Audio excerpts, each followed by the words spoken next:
L'idée à la base, en fait, c'est déjà de revaloriser plein de produits naturels, que du naturel, qui a tendance à être laissé un petit peu à l'abandon. Par exemple, je sais pas moi, du fumier, tu vois, on va troquer du fumier pour ceux qui font du jardin. Quand c'est la saison des fruits à pain, il y en a plein qui tombent par terre. Au lieu de les laisser gaspiller, on s'est dit tiens, pourquoi on les échangerait pas? Donc c'est recréer une petite solidarité qui existe en Guadeloupe ou qui existait pendant très longtemps. Et puis maintenant, ça s'est tourné un petit peu vers l'individualisme, la consommation à outrance, etc. Alors qu'on a plein de choses sous la main et qu'on laisse gaspiller. Quand c'est la saison des mangos, tu regardes partout, il y a des mangos par terre.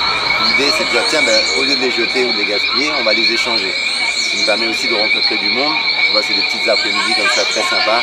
Tout le monde amène un petit truc à troquer, ça permet d'échanger des idées, d'avoir des contacts, etc. Et moi, c'est vraiment cette idée de solidarité qui m'intéresse. Nous avons pensé au côté économique et au côté social, puisque notre association effectivement défend aussi ce côté économique et ce côté social. Parce que l'échange qui a lieu cet après-midi, c'est échanger les produits de notre jardin, les produits de la terre. Moins de gaspillage. Moins de gaspillage et économiquement, puisqu'il n'y a pas eu de jeu d'argent aujourd'hui, donc les gens ont gagné, puisqu'ils ont apporté ce qu'ils avaient de trop chez eux.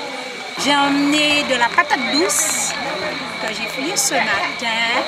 Alors là, ça c'est ma récolte, ça a été ma plantation, c'est moi qui ai planté, c'est moi qui ai récolté. Et aujourd'hui j'ai voulu faire plaisir, donner. C'était comme si je donnais une partie de moi-même. Alors j'ai pris le temps d'aller fouiller ce matin et puis je l'ai porté ici. Et j'ai porté aussi des plants de patates. Comme ça permettra à la personne de mettre en terre. Aujourd'hui, je lui donne le produit, mais demain, ce sera à lui de mettre en terre et de récolter par la suite. Alors là, moi, le travail que j'ai fait, je voudrais que ce soit lui qui le fasse. Les gens ont répondu, malgré le temps n'était pas favorable, mais quand même, ça n'a rien empêché. Et je pense que c'est à recommencer, à refaire, parce que tout le monde est content. Et puis tout ce qu'on a emmené, c'est parti. On a pu échanger ce qu'on avait, échanger nous-mêmes les idées. Je pense qu'il faut refaire. M. Bernard a parlé du doukou, c'est la lune.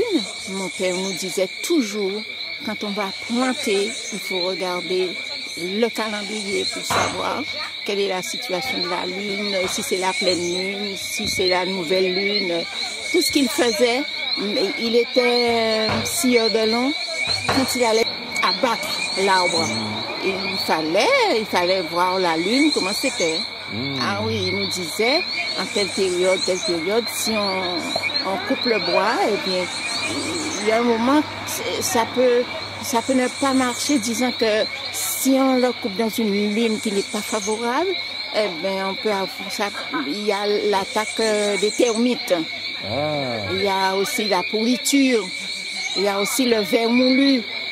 Tandis que si c'est la bonne période, la bonne lune, eh bien, ces bois-là résistaient. Les gens adhèrent et parviennent à recevoir cette information, est-ce qu'ils arrivent surtout à l'appliquer par la suite? Mais tout à fait, je pense que les gens étaient très attentifs cet après-midi à poser des questions pour savoir effectivement par rapport à l'intervention de Tonton Gélan.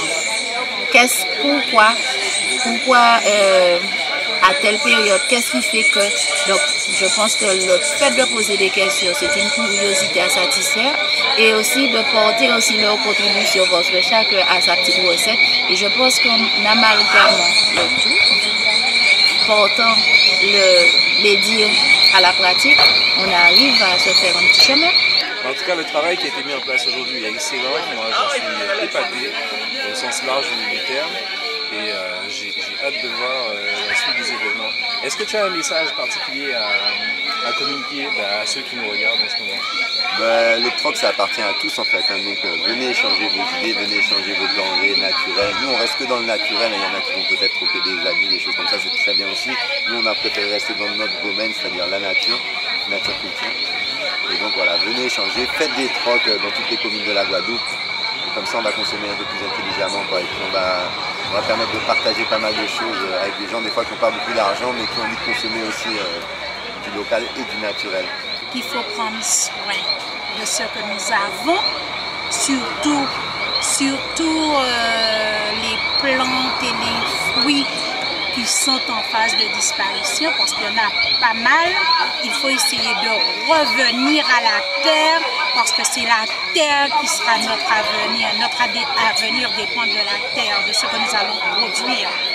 La nature, je pense que c'est une richesse. Il ne faut pas penser qu'elle est éternelle.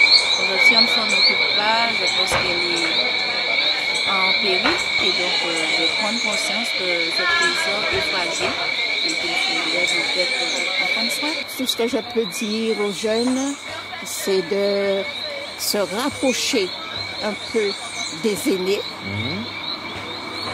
Et on doit à leur donner notre savoir et eux aussi, ils pourront nous donner ce qu'ils savent. Sur ces belles paroles, je vous embrasse parce que merci.